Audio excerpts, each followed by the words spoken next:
My name is Lauren Monique, and in this episode, we are going to be talking not just about revenue, but how to really create a more profitable business so that you can not just make money, but take home more money too. And I have an expert that I'm going to be bringing on.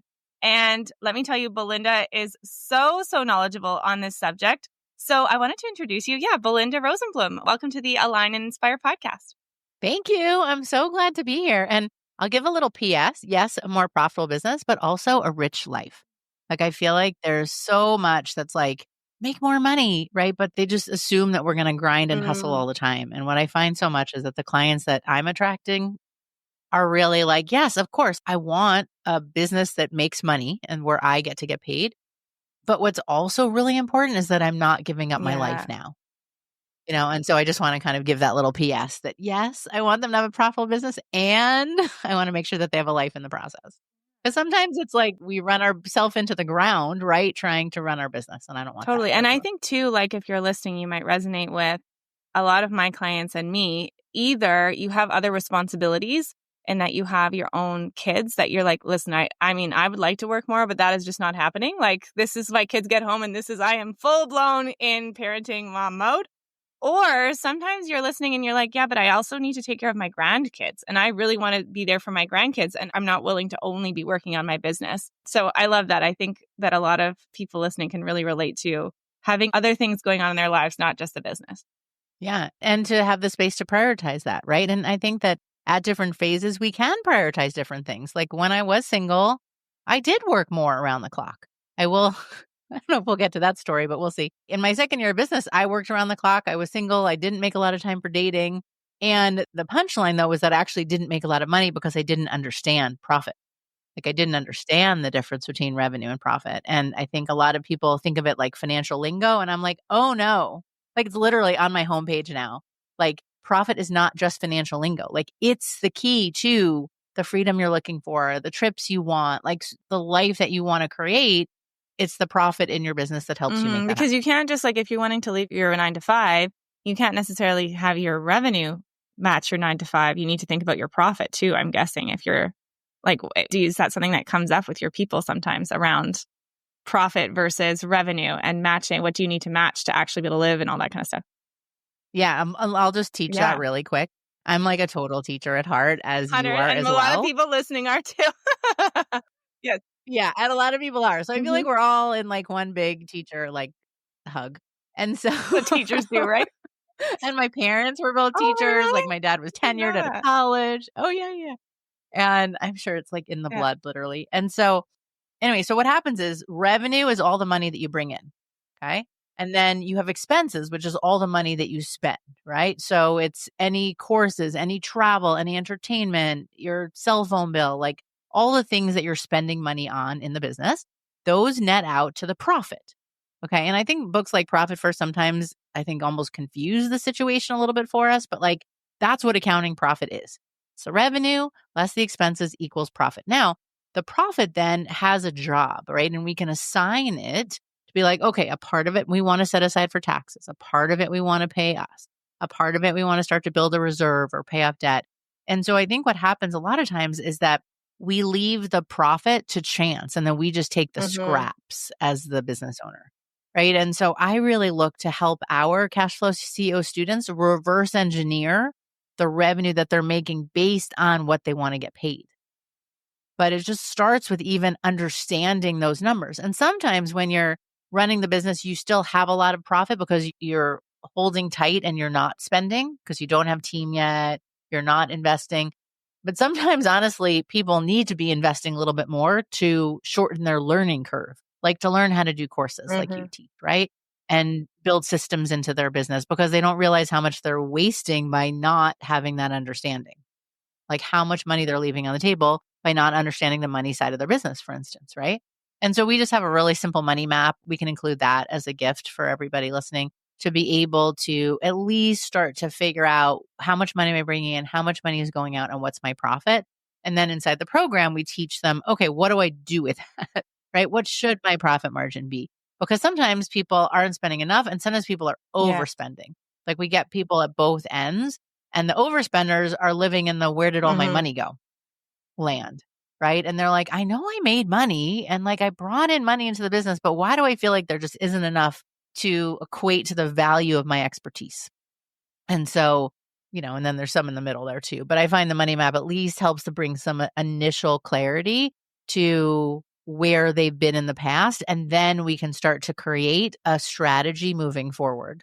But it's kind of like when you have a GPS, you need to know where you are, and then we can create the vision for where you're going. But it's really hard if you think you're in Texas and you're really in Boston and you're going to California. It's like it helps to understand the numbers. So there's your quick little revenue versus profit. Take me back to believe it or not, Belinda, I did take an accounting course way back in the day when I was in business school. Good to hear. Good to hear. Although I will say it is completely different than what we are living in now. Love that course, let me tell you. I have some questions that I'm already interested in asking based on what you were just saying. But before we do, I'd love to backtrack and hear, how did you get into what you're doing now? Like, what kind of brought you here to be able to help business owners in this way? Sure. I worked in corporate. I was a CPA. I was a big auditor. I did all of that for years. And I'm actually 53 now. People think I'm like early to mid 40s, but I'm not. I have a lot of lived experience, let's say. So call myself a dinosaur, a pro, whatever you want to be, whatever you want to call it. So I worked in corporate for, I don't know, I've lost track, like 15 years or so in like two different, one in like a big accounting firm. And then one, I ran a $300 million division where we literally felt like we were saving lives because we manufactured X-ray screening machines right after 9/11. So I did that for a while. Then I took a year off. I lived, eat, pray, love. And then I like traveled the world. I volunteered. I went to India. It was super cool. Conversation for another time. Anybody listening, feel free to DM me. I'll download the activities. And so basically I was like, I don't want to go back to corporate. Like I just had a vision of, people really needed help with their money. And this was back in 2007. And I attended this one workshop where they talked about your mindset around money. And I was like, that's a part of it, but people needed both. They needed the emotional, psychological side even, right? The money story piece, but they also needed the tactics and the strategy delivered in a way that was like doable and even a little bit fun and like not something that they had to hide from. I started the business in 2007 in personal finance. Like that's what I was teaching for a while.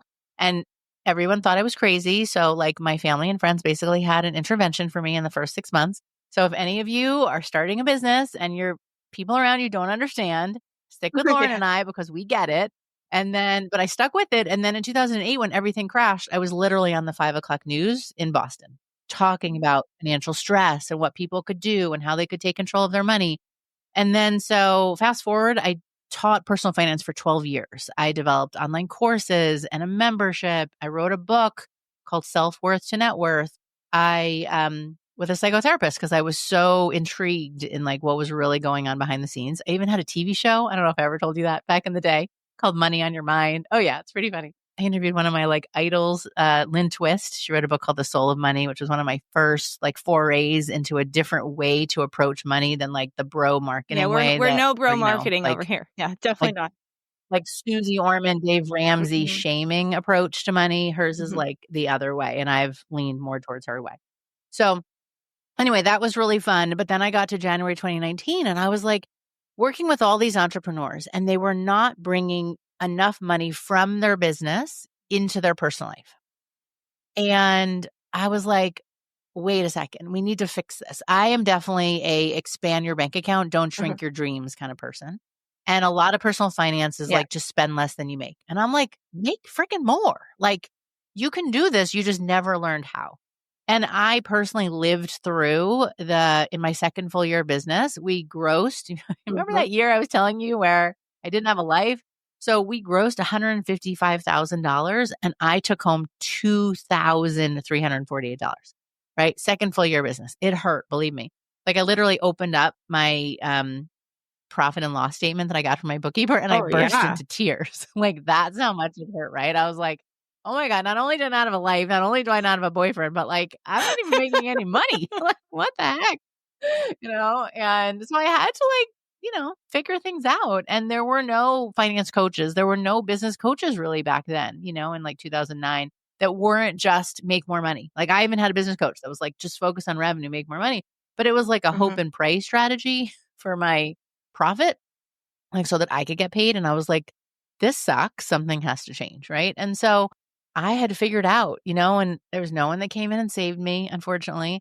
But in that next year in business, I added systems. I committed to paying myself consistently every month. And it just started with like $500. Like I wasn't even sure what I could really afford. But then I started ramping it up.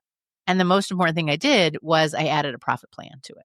Like I actually sat down and said, okay, like what do I want the business to make for revenue? What do I want the business to spend? What do I want the business to be creating for profit?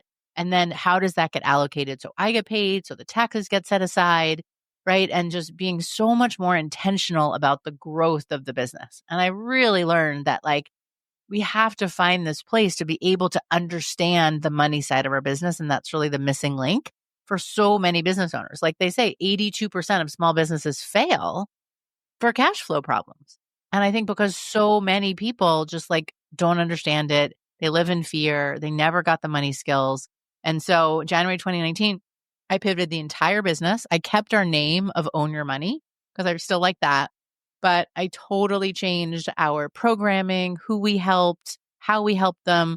I created this cash flow CEO course to be able to help the small business owner to stop winging their business growth, to stop trading time for dollars and actually create sustainable growth and consistent profits and make sure that they have a life in the process. So now we're on our third iteration of Cash Flow CEO that I just re-recorded the whole thing, which is a big deal, by the way. Lauren witnessed some of that in the last 6 months. And now I've also made it much more accessible for every business owner, whether you're just starting out and you're at that 30 to 50K annual revenue, or you've been growing and you're in that messy middle of like, I know how to do 100 grand, 150 grand. I don't know how to do the 250 that I really want. And that's where I come in. So yeah, so that's kind of how I got here, why I love this so much, right? And why I have so much empathy, compassion, for the business owner who never really learned. Because the funny part is I too took accounting courses. I mean, I was summa cum laude in accounting undergrad, and I still had the year where I only made $2,000, right? Because what you learn in corporate accounting and like how big businesses work is just so different than what you have to know as a small business owner. And no one's having this conversation, right? And I used to be really pissed that like, why aren't business coaches teaching people that it's not just revenue? Like profit also matters. And then I realized it's because they don't really understand And I cash think flow, they maybe right? And don't so feel it's like like they that's their only specialty understand either. the Like revenue. cash flow isn't like maybe they Right. don't feel like they can speak to that. I don't know. I think so, right? So I used to be mad about it. And then I was like, oh, now I get it because it's not their expertise. Like they know how to make more money, but they don't know how to actually help people keep more money and pay Because themselves. really So that's where I come in. It's really two different skill sets to know how to make more money and then how to manage your money and how to go about. Keeping it and planning it. One thing I wanted to ask you about is I hear from a lot of entrepreneurs who are like, I'm making these different investments. I'm taking this program or this program, and I don't know if I should take another business program or whatnot. And some people don't want to buy any business programs, or some people want to buy a lot of business programs. I think that's one thing that I've heard from people is like, yes, you can trust your intuition and all that kind of stuff for what courses you need. But how do you think about making investments in your small business? Because I think that's one of the things like, okay, accounting was like, this is one of the reasons that I did not continue in business school. I'm just going to be perfectly honest. That was like organizational behavior. Sign me up. Like understanding people's feelings and emotions. Yes. Accounting. I was like, this is horrible. Yeah. But anyway. It's okay. I turned in my pocket protector too, Lauren. I get but it. But I still don't think, I love what you said about even if you understand accounting from a bigger business perspective, it's not necessarily going to help you in your small business. So how do you look at investing in small businesses? Funny you said that. So it's actually one of the steps I'm talking about in the upcoming masterclass. So if you're listening to this like live, I'm doing a new masterclass. I love it. Yeah, I know. That was like really funny because you know what my steps are in the masterclass, but like that is step number 2. We're going to talk about that exact thing. Yeah. And the new masterclass is called Get Your Money Shit Together so that you can pay yourself like the boss you are. And I think so often we just live as the employee in our business, like just working and working. And then that CEO role is like vacant. There's no one holding the vision. There's no one doing the planning. And it's a missing that's keeping us stuck, right? Or keeping so many business owners stuck. And so, yeah, the second point is about understanding how do you become a better investor in your business, right? So that you're spending on the right things. And inside Cash Flow CEO, I actually have a whole module or submodule on managing expenses and understanding what a return on investment, also called ROI, right, looks like for you. And it differs, but I feel like that's really important when you're making investment decisions like that is like, what's the right next thing that I need? Not like, is this something I might need in my business at some point? And believe me, I have to like sit on my hands. Like I am an investor, right? One of my core values is growth and excellence. I have like literally invested probably about 10% of our revenue, and we've created over $5 million in revenue over the last 17 years. So almost $500,000 in masterminds, coaching programs, like you name it, I've probably taken it. No, I know we there's a few overlap that for a few. we've crossed paths Yeah. a few times. There's a few that it's like, oh, I see you in Denise Duffield's program. Oh, I've seen you in James Wedmore's BBD, right? So over time, I've just partly because I like to see what everybody else is doing. And then I pull the best things into mine and I pull little nuggets of what I can learn from them. But sometimes I have to sit on my hands and not let myself buy something if it's not the right next thing that I need. I feel like, honestly, Cash Flow CEO should be the precursor to everything else so that people can understand their money and can see, like, oh, let me start to set aside an education fund because I know that I'm going to want to do this mastermind program in the fall. Or I know, Belinda's going to be launching in May. Like, let me set some money aside so that when that comes, I can make that happen. But I think that people are living so reactively right now. So in what I call bank balance decision making, where it's like they don't really know the future at all because they have no plan to make it happen. So all they have to make important decisions like, can I buy this? Can I not buy this? Is based on the moment to moment bank balance that they have, right? That's not the most effective way to be able to make decisions, but that's all that we have. And so when I just to sum up, when I think about how people can be making decisions of investing in programs is really to think about, okay, what's the next thing that I need to learn? Like maybe at some point you need to learn how to build your Instagram audience so that when you create the course, you're going to have people to sell it to. But like right now, create the course. And one of the mistakes I see people making is they'll say, and then we can I need to do marketing first. Build the audience. I need to do marketing first and then I'll look at making the course. I'm like, I mean, yes, if you're looking how to market your one-on-one and you already have a one-on-one offer, for sure. But if you don't have an offer and you're learning marketing skills, it's not beginning with the end in mind. And so what are you marketing to? And you're going to attract people that aren't necessarily buyers for your program. You don't know what the mistakes are that they're making. You don't know what their struggles are because you don't know your people. And so like knowing the order is tough when you first start for sure. But yes, the course first, and then you can create your offer, which Belinda talks about offers too. Right. And then you can get into more of the marketing. But I really like what you said about getting really clear on what the next thing is. Like I always think about what's the hole in your business? Like what's the thing that you need to work on next? But I like the idea of saying what's the next thing. And also the other thing that I wanted to point out is it's like the opposite of the entrepreneur way of like, I'll just figure it out. I'll just make more money. Do you know what I mean? I think there's this big, I think there's a way of thinking in the entrepreneur space that's like, oh, if you want to invest in something, you want to buy something, just make it happen, make more money, make the thing. And I like how you're thinking of creating a plan for it instead and having like an educational fund rather than just being like, sell some more courses or some one-on-ones and then pay for it that way. You know what I mean? Right. Well, that's always ideal, right? If you can plan it in, especially if you know that you're the kind that likes to invest in things, right? And so if I know that we invest about 10% in education, then I can mentally plan it out, physically plan it out so that I can plug that in so that when I see something, I don't have to be like, oh, shoot, can I make that happen? It's like I've already started to think about setting that money aside from the beginning.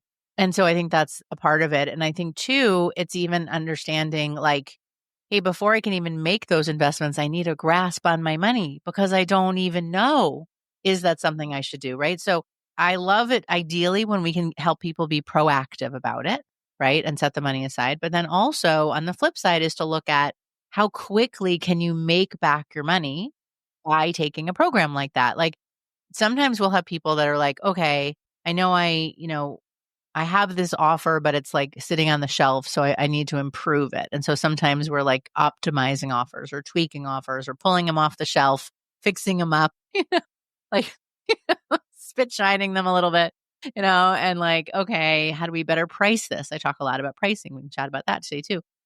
And other times it's, hey, I've been, I know I've started this offer. I haven't created it yet. Other times it's, I just want to do one-to-one, but no one's buying it, or it's not, I don't think I priced it right, or I don't think it's, and so that's why I teach pricing strategically. So maybe it's not just one offer, but it's a couple of offers that we give them. But then the other thing is sometimes people will come and they'll say, I need a cash infusion. I'm like, okay. And I'm not like a get rich quick scheme kind of person. But if people come to me and they're like, okay, I have a little window here. What can I do? So we had this one person, Evelyn, her URL is like, or handle is the toy tamer. So she'd literally go into people's homes and create an organized toy system for their kids. Usually, their kids are like That's 2 when, oh my to gosh, 7, something like that, right? the toys when you have little kids. It's a thing. It's getting way easier with my older one with the Lego now. But like before, it was like the number of trucks that we have in our home is ridiculous. Right. So, and then you're stepping on Lego pieces, and then there are trucks everywhere around the house and all that. So she only had an in-person product or a program, right, that people could hire her for one-to-one. And I was like, but what happens after they work with you? And she's like, what do you mean? I set it all up for them. I'm like, right, but kids get older, right? So then I said, okay, what if you could do a toy tune-up so then you can go back in a couple years later and then you can update everything. So you can get rid of the trucks and then you can move on to the Legos, or you can, do the up level with them. She put this offer out there. She literally sold 14 of them, made over $10,000 in that next month. Because sometimes we're just too close to our business and we can't see those money making opportunities that are like right there, And so I just think that we have to be willing to like get out of our bubble, and to realize that, wait a second, there are people who have walked this path, who know how I can be making money, but it's sometimes hard to like read the label, on the jar that you're in, kind of a thing. Whereas other people can see things that you can't see. And when she started making that offer, she already has everybody's cell phone numbers and text and email. So she was just like, hey, I'm thinking about doing this. We, create a little quick script for her. She put it out there and like people just started saying yes. It was like 2, and then it was 4, and then it was 6, and then it was 8. And she's like, this shit really works. And then the other thing was then we pulled her digital course off the shelf and we fixed that up so that now if somebody isn't local and they want to work on it, now they have another opportunity, right? So sometimes you can get short-term benefits from something like that if you're honest with the coach, or, you go in kind of knowing what you need out of that program. But then you can also get medium-term and longer-term results that are helping you create the sustainable business growth that you're looking for. I love that. And one thing I wanted to pull out from what you were saying is for people to think about too, like, where do you lean? Do you lean, oh, I'm going to invest and I'll figure it out kind of a person? Or are you going, oh, I'm so afraid to spend right now because what if it doesn't work out, or what if it, and then you don't invest enough to actually grow it? Because if you work with Belinda, like Belinda, you can think of all these different ways that people can bring in more money. Or say you want to create this program and you're not seeing the potential of what you could actually make from it, that can leave you stuck.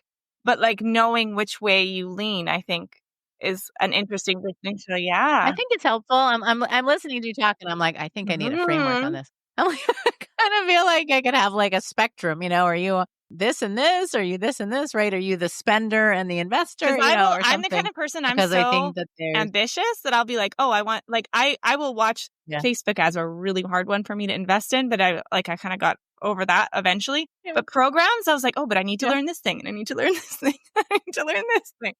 So knowing your style. Totally. I was just on a call recently and there was a woman talking about a book. And I'm like, oh, now that I did my website, I need a book soon. But like, I'm not quite there. Like, we're still at the point where I want to get our program and our webinars and like all that stuff really dialed in. Right. And I think that sometimes people jump a little too quickly to the next thing. You have so many ideas. And sometimes it's very compelling. It feels like there's a lot of urgency because somebody is offering this program or whatever. But I think it's really like just taking a look. And like I said, I will talk more about this in the class too, but that it's just taking a step back and taking a look at like, what does your business need now? Right. And are you building the foundation for growth? Because I find that happens sometimes too, is that we get to 30 grand, 50 grand, 75 grand, 100 grand even, and we still don't know what's going on with our money. So then as we're making more money, we start to put our foot on the brake because it starts to get more stressful. And we think, oh, when I make more money, I call it the revenue paradox. It's like, oh, when I make more money, then I'll have more money, right? I'll just automatically create more profit. But when you don't know what's going on in that middle of the expenses, a lot of times you just make Yeah. more money and then you spend more money and then you end up with the Mm-hmm. same or less money. And you end up with more stress because now you have more clients, right? And You have more more people you expenses, need to more things that serve. you're paying out. Well, yeah, but But I'm like, you saying know it's what I mean? like If you're like, we think more if your revenue. profit, like if you're making 5,000 and you're spending 4,000, that can feel scary. But if you're making 20,000, you're spending 18,000, that can feel even probably scarier because it's like, oh my gosh, look at all this money going out and I'm still not taking it in. Do you know what I mean? Yes, that's true. It's like you've added more Yes. zeros to your stress, Yeah. and I've had friends that like got to the point where they had 9 people on their team and then they just hit tilt. They were like, I don't understand where it's all going enough. I'm not getting enough of a return on investment. I just need to pull back. Jordan Oh, I Gill do. did that. You Yeah. might know her. Yeah, she's pretty public about the choice.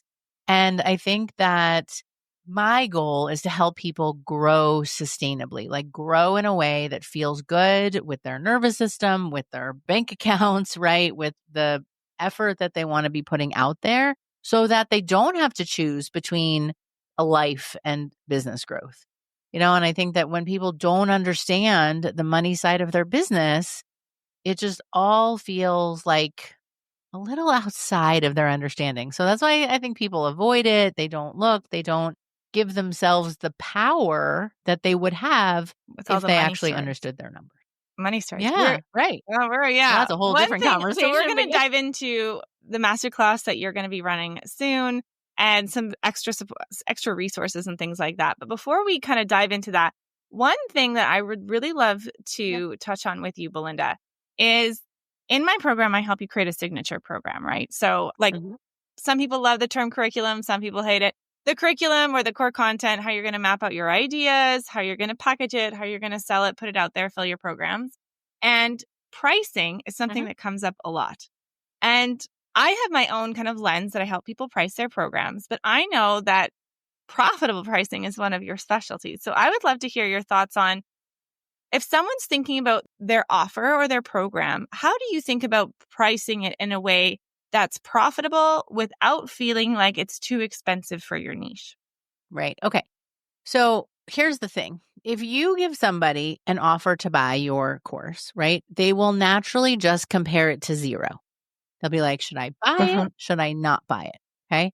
And the first thing we need to do is have them actually relate it to the value that they're getting. Right. Because if I ask you, like, hey, do you want to buy this pen? You'd be like, and I was like, how much you'd pay for this pen? You'd be like, I don't know, a dime. The least amount You wouldn't want to possible? pay much for the pen. But if I was like, but did I mention that Taylor Swift was the last person that used this pen? And if I give you this pen, she's also going to include a bonus of an autographed picture. Then you'd be like, okay, now the pen is worth a lot more than a dime to me, right? And so what's happening is that there's perceived value that the person buying it will have. And it's our job to be able to articulate the value of the transformation that we're creating through our program. Because people don't actually want just a program, right? They want what the program will get them. That's why they are doing the program. And so when we go to our own scarcity place of, oh my gosh, would anybody pay that for me? Right? Then we will project that. Then the person that we're having on a call or on a webinar will hear that and be like, well, she's not even 100% certain that I should be buying her program and it should be worth that much money. So why would I think it is? And the first person you have to sell on your offer and on your price is you, right? Is you making that offer to somebody. So that's first thing, right? Sell yourself. Second thing is compare it to the value of what you're creating, right? And so it's like in our cash flow program, we literally give you like $25,000 worth of value. whether it's in the curriculum itself, whether it's in the live Q&A calls, whether it's in a 2-day live event that I do to do an overview of the whole program for people, like whether it's in my sales call training, like literally somebody watched the sales call training, used it, made $18,000 in the next 3.5 weeks. Like, it's about having people understand what they could get from that, going through that with you. But then I think there's also this piece of you need to understand the impact of the transformation that you're creating. And so if you can't get to the point where like can charge what you want to charge, then we might need to solve a higher value problem, right? Like we might need to go up the food chain of problems people have and make sure that we're solving a problem commensurate with what we're having people pay us. I mean, I personally look to provide at least 5 to 10 times in value what somebody is paying me. So I feel like 100% clean in having people pay me whatever I ask for. The other piece of what I teach when it comes to profitable pricing is what I call strategic pricing or strategic positioning. Okay. I know this is super fun. And so what that is, right, is that, first we start off with, do I buy or do I not buy? Right. And then that's the buy yes or not buy, spend zero. The difference that I would rather have people do is, do I buy this or do I buy this? Right. And then this is what I call a strategic wow offer, which is like 3 to 5 times whatever the main offer is. Okay. So if I'm like, okay, I have this amazing coaching program and it's $3,000. Do you want it? And you'd be like, I don't know. What do I get? Like, how am I going to be different? How long is the program? Right? You have like all these questions. And then instead, if we teach you to be like, okay, I totally get what you're saying. I would love to work with you. I feel like we could absolutely solve A, B, and C together. Here's what I see. Either we can work together for 12 months. It would include 2 retreats. We can do them in person or virtually. It would include ongoing coaching. It would include this curriculum, blah, blah, blah, right? And that is, let's say, anywhere from $12,000 to $15,000. And you have to practice it because sometimes that might be a lot for someone to say out loud, like, wait, how much am I charging, right? But it's like a big package because you're including a lot, right? And you have somebody for a whole year that you get to guide them, okay? So you're going to price that one up. And it is going to include like the retreats and like all of these things, right?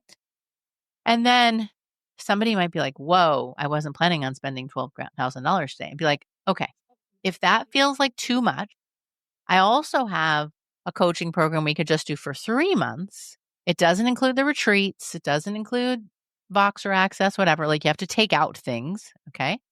That would just be $3,000 and we could just start with the first 3 months. And then this is what we could do. So you have to reset the expectations of what you could get done in 3 months versus what you could get done in 12 months. But all of a sudden now they're like, should I spend the $3,000 or should I spend $12,000? Instead of, should I spend $3,000 or should I keep my money and like grip it, in this economy, right? And like hold on tight.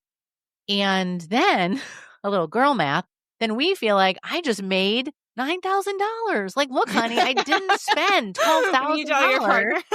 I only spent $3,000 and I get her for 3 months. She's also giving me this curriculum, this training program, and she's going to be, we're going to be talking every week. And I'm so excited to get to this XYZ outcome together.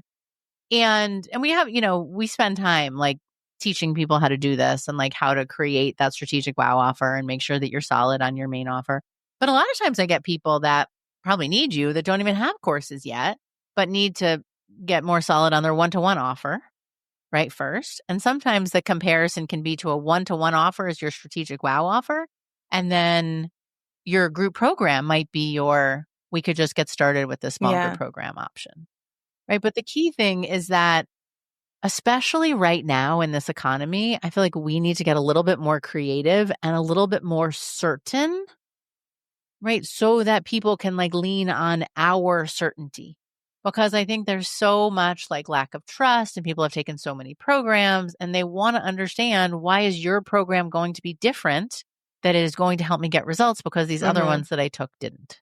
Right. And that's why, in a lot of our stuff, we include accountability, we include mid-program check-ins, and like, we want our program to be the one that people finish, that people do and they get the results from. And I mean, literally, we just redid our website recently. Super proud of that. And we made a whole results page because I feel like we're in this trust crisis and I want people to see, oh, no, we're the ones that get results. Like it's literally a whole page And if you need help with your mindset, we got you. If you need help with your money systems, we got you. If you need help with money strategy, look at all these people that implemented and got results. And so I think that that's the key to pricing. It's not pricing in a vacuum, but it's pricing based on the value of your expertise. Side note, not your worth, right? Like your worth as a human being, I can't put a price tag on, nor would you want to be honest with you. It's really about the value of the transformation that you're creating. That's what we're looking to quantify. And then to be able to give them something else to compare to the value, but also to another offer that you have so that they can see, oh, wow, okay, let me start with this. And then you can always upgrade. Totally. How's that land? A couple things that I was thinking of as you were talking. The first is why I teach the idea of mini result milestones, because if you don't have mini results along the way in this realm that we're in now, there's such a lack of trust. And the more anything that you can do to add trust can really help you actually fill your programs. And by creating those results along the way, then people can say, I can't imagine getting to that final result, but I can't imagine getting to this first result. So, okay, I'm starting to build trust in myself. So I love that you pointed out. Totally. It builds momentum too. Like it builds confidence and momentum 100%. in the process. So I didn't even know you taught that. But yes, every sub-module, we have these little mini milestones and we call them CEO actions to have people build momentum. Because you don't want to work like on something. Yeah, I love you that. want to produce a result. So everything that you do should be producing results. But the other thing that I love that you pointed out, and then I want to share a little bit more about your masterclass coming up, is comparing and what people are comparing it to. Because when you can realize what people are comparing your program to, that can also help you when you're thinking strategically about your pricing. Because one thing that I'm learning that people are comparing my program to are templates that you can find on Etsy. Like, oh, I can learn how to create a program by just following this template or following this like plug and play thing. And so if you're anchoring, because we're talking about price anchoring, if you're thinking I can spend $30 on this Etsy product, or I can join Lauren's program, that's going to seem really expensive. You know what I mean? And so I love how what you're pointing out is not just leaving their comparisons up to chance.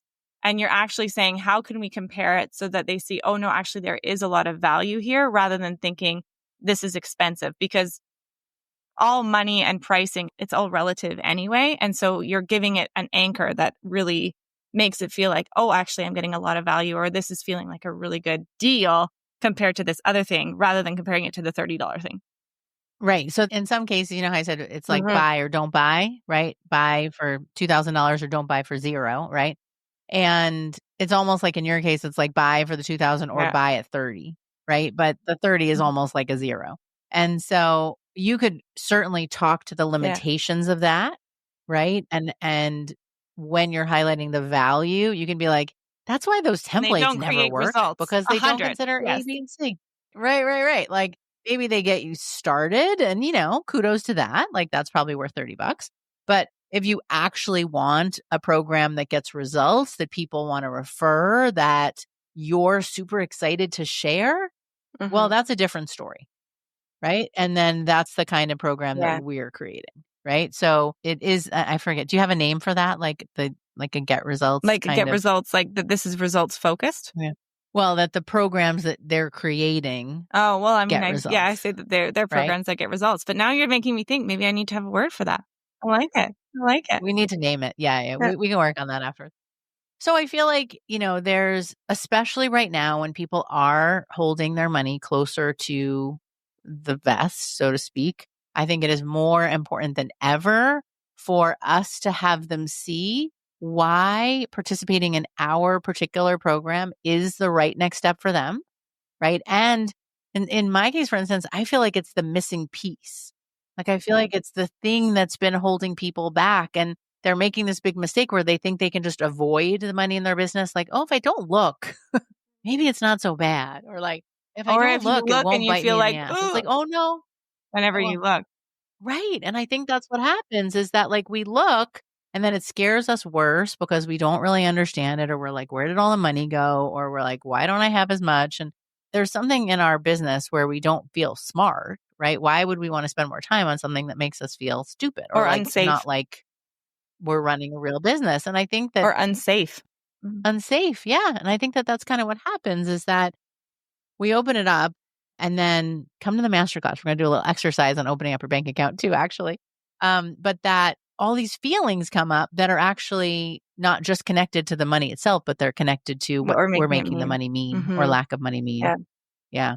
And so it's really just finding that cleaner way to approach your money so that you can be the real CEO of your business instead of feeling like we just came up recently, like think of CEO as giving you the clarity, the efficiency, and the ownership of the money in your I business love that you've it. been looking for. I love it. So if you are CEO. listening to it live, like in real time this week when it comes out, I want to share how you can hear more about Belinda's masterclass coming up. And we're also going to share, if you're listening to the replay, what you can do to still get support from Belinda because she's got that resource too. So why don't you share a little bit about your masterclass and then we'll dive into that resource. Yeah. You got it. Okay. So the masterclass, brace yourself, is called Get Your Money Shit Together and Start Paying Yourself Like the Boss You Are. And we're offering it 3 times in May. So if you're watching it or listening to this live, I don't know if you post to YouTube, so we'll Listening just to it say live. Yeah. listening to this live. That, yeah, listening to this live. Nowadays, so many podcasts or videos, you just never really know where We'll it's pull going to out go from some here. clips. But if you're listening to it live, yeah. Like if you've ever said to yourself, I just need to get my shit together when it comes to money. Like I don't really understand it. It feels a little bit elusive. It feels like I'm so booked and busy, but I don't feel like I'm paying myself what I deserve. Or you're living with like this, oh, I should update my QuickBooks or I should update my spreadsheet or like there's this financial ceiling that you feel like you're facing. I totally get it. And a lot of times we're treating our business finances like this side project we need to avoid.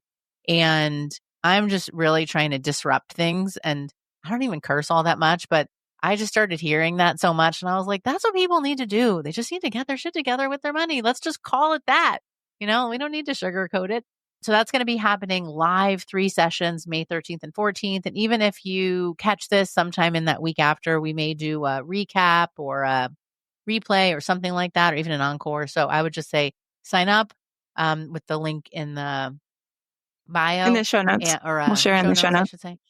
Yeah, in the show notes. And then even if you're listening to it afterwards, or if you just know you need to start to figure out where your money's going, we have something new called this quick business money map.